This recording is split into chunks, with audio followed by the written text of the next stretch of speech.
उदित जी भारत और नेपाल के बीच बसे एक छोटी सी गांव मैथिली में जन्मे। खूबसूरत वादियों में कैसे बीता इनका बचपन जानते हैं। कुछ पन्ने जिंदगी के। I did my SSC from Bihar और मेरी एक सिस्टर थी, मिश्रा फैमिली में शादी हुई थी। तो उन्होंने कहा कि तुम्हारे पास पैसे नहीं हैं तो तुमको मैं पढ़ाऊंगी। तो उन्होंने अपने घर में रख के मुझे मेडल पास करवाई थी। अच्छा। और उसके बाद जब मैं SSC में गया तो भी मेरी सिस्टर चावल भेजती थी, हॉस्टल में सब्जियां भेजती थी, पैसे भी भेजती थी कि इसको तकलीफ ना हो। तो इस तरह से मैंने मैट्रिक पास की वहाँ बिहार से। फिर कोई रास्ता नहीं था तो फिर वहाँ से मैं काठमांडू रेडियो स्टेशन चला गया।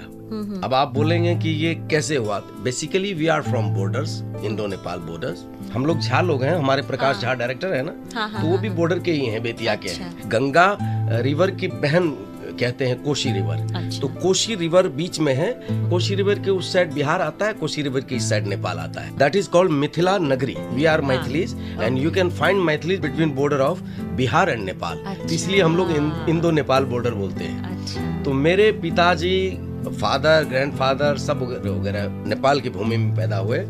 और मेरी माँ बताती हैं कि जब कोशी रिवर में बहुत बाढ़ आई थी तो वहाँ हम लोग के सब खत्म हो गए थे मिथिला में। तो मेरे मदर और मेरे फादर भाग के सब लोग वहाँ शरण लिया था मेरे मामा के घर में और वहाँ मैं पैदा हुआ। उसके बाद मैं आपको बता रहा हूँ कि मैं फिर काठमांडू रेडियो स्टेशन चला गया। हाँ जी। मंत्री जी वगैरह जान पहचान के थे। हाँ जी। तो उनके यहाँ उनकी बेटी की शादी थी गाँव में। तो उन्होंने मेरा गाना सुना और कहा कि मैं मंत्री हूँ, तुम आ जाओ, तुम्हें रेडियो स्टेशन में काम दिला दूंगा। तो मैं वहाँ गया तो मुझे रेडियो स्टेशन काठमांडू में 100 रुपये की नौकरी मिल गई। अच्छा।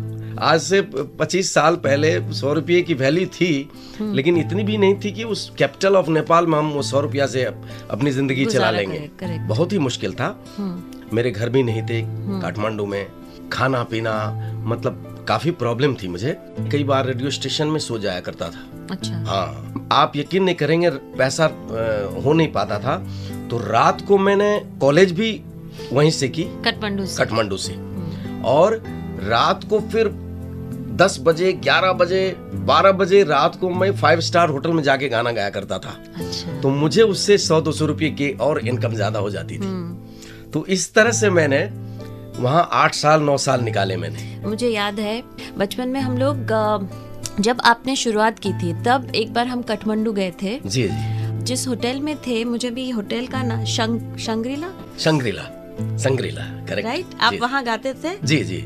हम लोग क्योंकि वहाँ रुके थे, उसके नीचे एक बहुत बड़ा कसिनो वगैरह सब है और सॉल्टी भी थी। हाँ, सॉल्टी वहाँ गाता था। करेक्ट बिल्कुल। सॉल्टी। तो हम लोग वहाँ रुके हुए थे और हमें बताया गया था कि यहाँ पे एक बहुत अच्छे सिंगर है, अब वो बम्बई में बहुत बड़े सिंगर बन चुके हैं। वो यहाँ गाते थे, उदित नारायण जी, जिनके बारे में हमने तब सुना। मैं आज उनसे बात कर रही हूँ, हम कनेक्टेड है। अभी आपसे एक्चुअली बात करते हुए मुझे वो बात याद फ्लैशबैक में चले गए। हाँ, तो मुझे अभी एक ना गूज़बम्स आने शुरू हो गए।